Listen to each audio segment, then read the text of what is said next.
E aí, gente, tudo bem?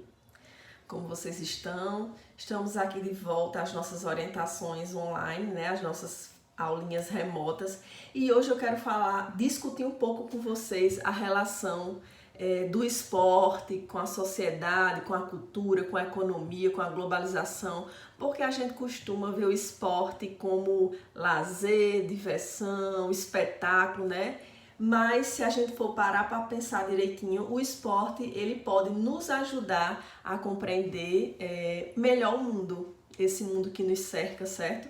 Então, para isso eu vou utilizar como exemplo o basquetebol, que é uma modalidade esportiva que nos permite fazer reflexões que associem essa prática do basquete com questões culturais, sociais, econômicas, entre outras. Como nós sabemos, os Estados Unidos são considerados o berço do basquetebol. Afinal, foi lá que surgiu o basquetebol, né? Então, os Estados Unidos são o maior cenário do basquete. Por exemplo, lá possui uma liga profissional dos homens, né? A famosa NBA, né? Que é a Associação Nacional de Basquete, né? Para os homens, mas o nome só é Associação Nacional do Basquete.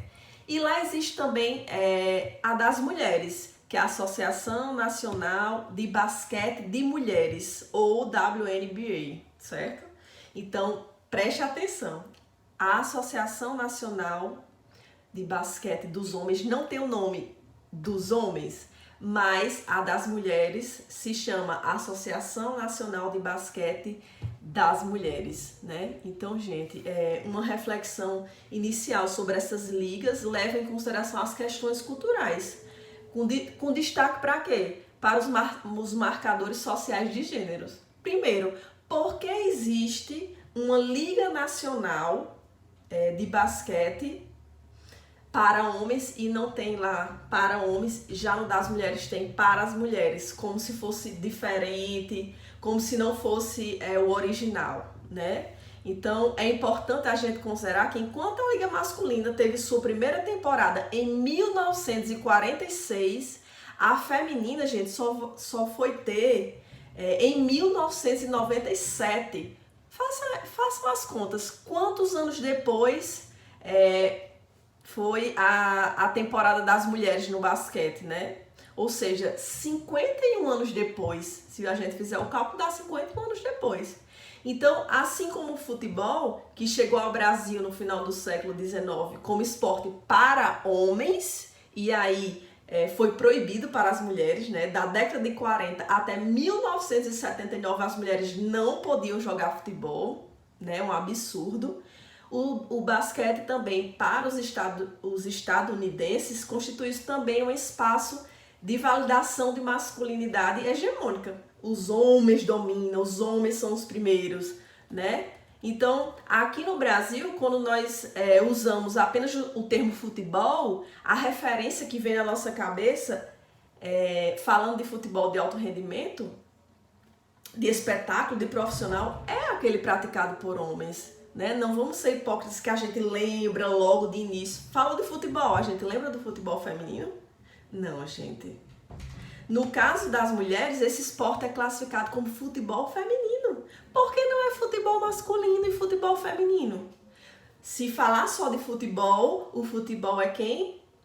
Masculino. Agora, se for para as mulheres, tem que ser feminino, né? Indicando que se trata de outro futebol. E o mesmo ocorre lá no cenário dos Estados Unidos, pois a Associação Nacional de Basquete não precisa ser identificada como de homens ou masculina, né? Isso aí subtende que o basquete é dos homens. E já a Liga das Mulheres precisa ter a designação de gênero das mulheres, né? Como se fosse outra, como se fosse diferente. Como se a original fosse do homem. Nossa, eu fico... Outro aspecto que a gente merece dar atenção, né, ainda considerando essas ligas profissionais de basquete nos Estados Unidos, diz respeito à presença de jogadoras e jogadores estrangeiros nessas competições, né? Ou seja, pessoal, essas competições trazem jogadores de outros países para participar das competições lá nos Estados Unidos. Então, isso precisa ser analisado do ponto de vista da globalização, né? Que tende a estreitar essas fronteiras sociais e culturais entre as nações. Essa prática de trazer, né, de fora, de outros países, pode ser compreendida tanto como uma busca para elevar o nível técnico das competições, né? Quem são os melhores do mundo, e também uma estratégia de marketing. Por quê, gente? Porque se vai ter uma competição a nível mundial de basquete nos Estados Unidos e o Brasil vai participar, então a gente começa a divulgar o basquete aqui no Brasil, né? A divulgar o evento, e aí também é uma jogada de marketing, né? Dos Estados Unidos. Quando um atleta de determinado país faz parte da NBA, a competição ganha mais espaço no noticiário daquele país, passa a atrair mais espectadores. Por exemplo, se eles levam atletas daqui do Brasil, a gente já conhece, passa a conhecer o atleta, passa a querer acompanhar, né? Ou seja, é mais do que uma preocupação com o nível técnico, que são melhores, né? É também uma tentativa de abrir para o mercado mundial, né? Então aí fica a pergunta: será que na terra do basquetebol não haveria quantidade suficiente de jogadores de qualidade para atender às demandas do mercado interno? O que é que vocês acham, gente? Será que lá o país do basquete não tem atletas suficientes para suprir a demanda do mercado interno? Claro, gente. Só que eles querem o quê? Abrir, ampliar, eles querem mais sucesso, eles querem mais marketing, mais patrocinadores. Então, gente, o esporte, por trás do esporte, existem muitos interesses econômicos, né? Por trás dos esportes há muito do que se dizer sobre nossa cultura, sobre o preconceito, né? Entendo, não estou querendo dizer aqui que o esporte é ruim. Pelo contrário, o esporte é maravilhoso. O esporte proporciona ascensão social, né, para aqueles que estão lá embaixo, que foram criados. Quantos jogadores não melhoraram de vida a partir do futebol, por exemplo? Eu estou querendo dizer que por trás do esporte existem muitas questões culturais, políticas, sociais, que a gente que merece nossa atenção, a gente precisa discutir e enxergar com senso crítico, certo? Então, a minha tarefinha de hoje é, a partir dessas discussões, certo? Eu vou colocar esse texto, né? Vou resumir o que eu falei agora.